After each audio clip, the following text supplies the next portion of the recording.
Alright, so I wanted to share a couple of stories from the world of behavior change. If you know anything about behavior change, you probably know a guy called B.J. Fogg. You're going to want to remember this guy's name. Brian Jeffrey Fogg is an absolute legend in the behavior change world. He's an author, a social scientist, and research associate at Stanford University. He says, persuading people through technology is the next social revolution. Facebook demonstrates just how powerful it will be. So he's written 5 books on the subject, the last one being Tiny Habits, which is a great read from 2020. And he created the Fogg behavior model. And we're going to go through this and a couple of examples of this now. All right, so this is the BJ Fogg model. So you have motivation on the y-axis, ability on the x-axis, and a trigger. So if the trigger falls in the area at the top right, it is successful. If the trigger falls on the bottom left, it fails. And so we're going to play through a couple of examples of this. All right, so let's say you have this scenario. Your phone rings, but you didn't answer. So what happened? Well, let's say you were in the shower or you were in a meeting. That would be a low ability, medium motivation event. You don't know who's calling you because you can't see your phone or you don't have enough time to look at it, but you just don't have the ability to action. And so the trigger is the phone ringing, but you can't action it because you don't have the ability. Now, let's say your phone is on, the sound is on, it's right next to you, you're not busy, but you look at who's calling and you realize that that's a scammer, I'm not going to answer it. That is a high ability, low motivation event, or high ability, low motivation trigger. And in that case, you also will not answer your phone. Now you can imagine this is fairly simple, right? Like, why is this a complicated thing? It's really not. The more ability and motivation you have to do something, the more likely you are to do it. Where it gets complicated is when you start thinking about how you build habits and how you think about those habits in relation to one another. So you start, let's say, with a 5-minute jog every day, right? Now you have a relatively good ability to do so, probably the lowest motivation you're ever going to have. But as you start going, you get more and more excited by the idea. You really want to sort of progress because it fits with your existing behavior. It's something that you do now, it's a habit. And so you do the 5 minutes. The next time you do the 5 minutes of jogging, you have more motivation and more ability. You know where your shoes are, you know which route to take, you know what best day to go, that kind of thing. And then you get to a point where you have a huge amount of ability to do something, a huge motivation, but your motivation starts sort of tapering off because you have all the ability and it's just part of your routine. Now what you can do is you can bump that up to 10 minutes. All of a sudden the task gets a lot harder and so your ability goes down, but because your motivation has gone up, you're still within the safe area of actioning based on the trigger. Next time you do a 10-minute jog, it's a little bit more motivation, a little bit easier, and so on and so forth. 20 minutes, same story. You need incredibly high motivation to do a 20-minute run, and it's a very difficult thing to do. So if you were to try and start that, you would not have the ability. So if you were to, instead of start with 5-minute jogs, you would maybe start with 20-minute jogs. That would be practically impossible for a lot of folks, including myself. So the moral of the story here is don't just worry about whether you can do it. Worry about whether you want to do it. All right, let's look at another story, yard signs. So this story is all about being consistent with our past behavior. We seek to be consistent with our previous behaviors. And how much is this a factor? Well, there's a case study where a team of researchers asked a group of suburban residents to place large, unsightly signs in front of their homes, which read, "Drive carefully." 2 groups were tested, and in the first group, only 17% of subjects agreed to the request, while 76% of those in the second group agreed to post the ugly yard signs. What was the cause of the huge discrepancy? The groups were identical, with the exception of one factor. Those in the second group were approached 2 weeks prior to the yard sign request and asked to place a much smaller 3-inch sign with the words "Be a safer driver" in their window. Nearly everyone who was asked to place the smaller message agreed to the larger message. When the researchers returned 2 weeks later, a whopping majority of those residents willingly replaced the smaller sign with the larger one on their front lawns. The homeowners' greater willingness to place the large, obtrusive sign on their lawns after agreeing to the smaller one demonstrates the impact of our predilection for consistency with our past behavior. Little investments, such as placing a tiny sign in a window, can lead to bigger changes in future behavior. Now, going back briefly to the BJ Fogg model, if you were to ask someone to do something that required an incredible amount of motivation, and they had a sort of medium ability to do so, you're not going to win. Whereas if you ask someone to go for something that has about a medium ability and doesn't require too much motivation, then it's much easier to jump from that to the next step, which is the larger sign on the lawn. In a 2011 study, Dan Ariely, Michael Norton, and Daniel Marcon measured the effects of labor on how people value things. University students in America were given instructions to assemble an origami crane or frog.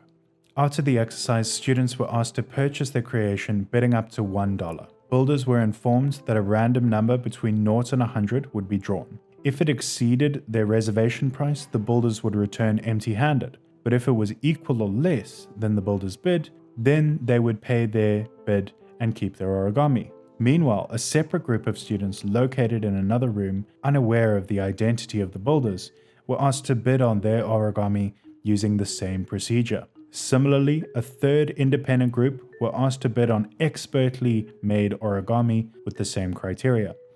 The results showed that those who made their own origami animals valued their creations 5 times higher than the second group's validation and nearly as high as the expertly made origami values. In other words, those who invested labor associated greater value with their paper creations simply because they had worked on them. O'Reilly calls this the IKEA effect. IKEA, as you might be aware, is the world's largest furniture retailer. They sell affordable, ready-to-assemble household furnishings, and the Swedish company's key innovation is its packaging process, which allows the company to decrease labor costs, increase distribution efficiency, and better utilize the real estate in its stores. Unlike its competitors, who sell pre-assembled merchandise, IKEA puts its customers to work. It turns out there's a hidden benefit to making users invest physical effort in assembling the product. By asking customers to assemble their own furniture, O'Reilly believes they adopt an irrational love of the furniture they build, just like the test subjects did in the origami experiments.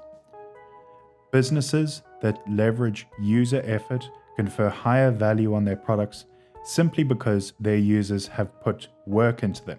The users have invested in the product through their labor. Hotel towels. So, if you've ever had the misfortune of being in a hotel, what you may notice is that the vast majority of hotels have got a sign saying something to the effect of, "Every day, millions of gallons of water are used to wash towels that have only been used once.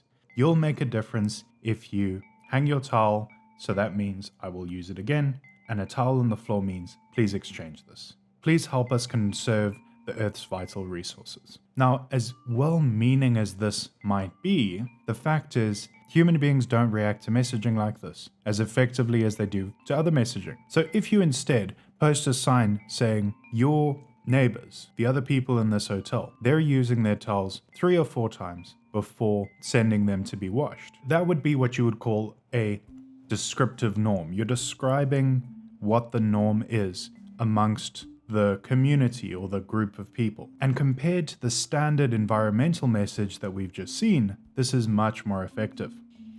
You can even see this on electricity platforms where you are compared to your neighbors.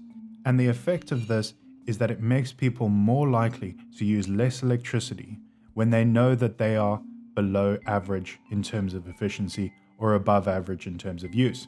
Perceived social norms motivate behavior change really effectively. If you feel like you completely have the ability to do this thing, I mean, it's just a matter of either put your towel on the rack or put it on the floor. It's not a hard thing to do, but you have absolutely no motivation to do it. All you need is a little bit of motivation, and that motivation is served here in the form of describing the norm, describing what everyone else is doing and saying, you're not conforming to this, you're an outlier, come into the fold, come into the norm, be normal like everyone else. Let us say we have an actor, an action, and an outcome. Our actor is US Democratic voters. And the timeline here is it's the 2008 election, Barack Obama with then Obama-Biden. That ticket is currently asking voters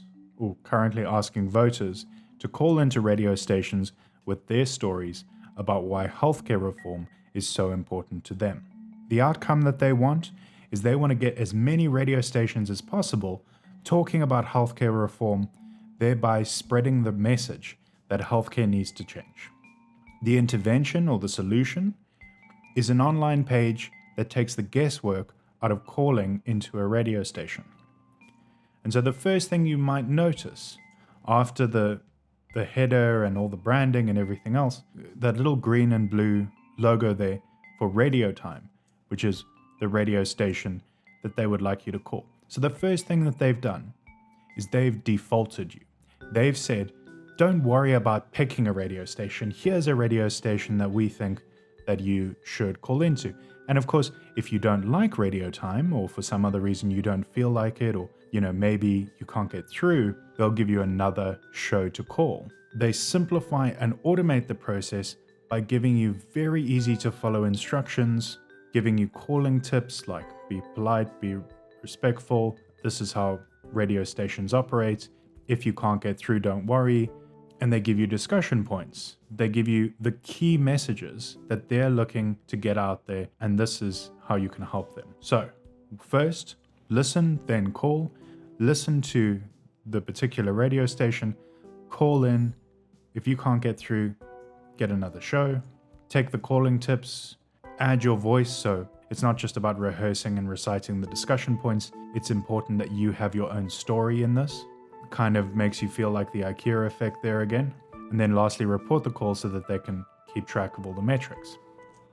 Moral of the story here is simplify the action into a simple step-by-step process, automate as much as possible, and give people defaults when you can. And so this being something that people are already highly motivated to do, relatively speaking, but may not have any ability to do, you are basically taking them from almost no ability to having some ability. And because they are already motivated enough, they get through, the trigger is actioned, and they are successful. Organ donation is incredibly important. It saves so many people's lives every year. The fact is, most people are not organ donors because they are not defaulted into being organ donors. In countries where you have an explicit consent opt-in policy, like Denmark, Netherlands, UK, and Germany, the effective consent percentage is lower than 30%. Whereas in countries with presumed consent or opt-out policies for organ donation, the vast majority of people are happy to keep themselves on that default of, yes, I am an organ donor. This is just the tip of the iceberg when it comes to behavior change science. There is so much material out there, much of which is free and easy to consume. There is a fantastic book by Eyal, which is available both in book and audiobook form, called Hooked, which has a bunch of fantastic case studies around behavior change in digital products and physical products. And of course, the literal textbook, Designing for Behavior Change by Wendel. Go ahead and subscribe if you haven't already. Like the video, dislike the video, leave a comment. Tell me about something that you would like to hear more about. And of course, check out the books in the description below. Thanks very much.